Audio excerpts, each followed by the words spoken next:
Assalomu alaykum hamyurtlarimiz, mana bu Chorsuvdagi ovqat bozori yonidagi Chaqchiq bozori ekan. Chaqchiqlar juda ham zo'r, eng sara chaqchiqlar, quruq mevalar, hammasi eng chiroyli, eng mazalisi bizning yurtimizda bo'lsa kerak deb o'ylayman. Juda ham yaxshi.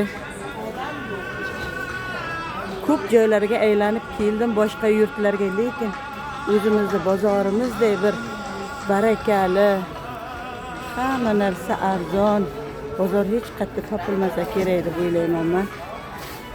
Eng chiroyli fayz. Mana bu yoqda ziravorlarimiz bor. Ziravorlar, mana har xil ziravorlar bor bu yerda.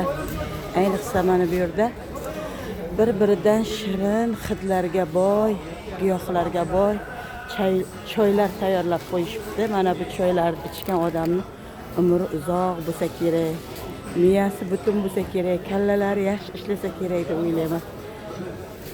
Maslahat beraman. Uzoqlarga ishlagani ham bormaydi. Mana shu o'zimizning yurtimizdan pul topib, rizq nasibamizni topib, bola chaqalarimizni oldida tinch, xotirjam yashashimizga nima yetsin?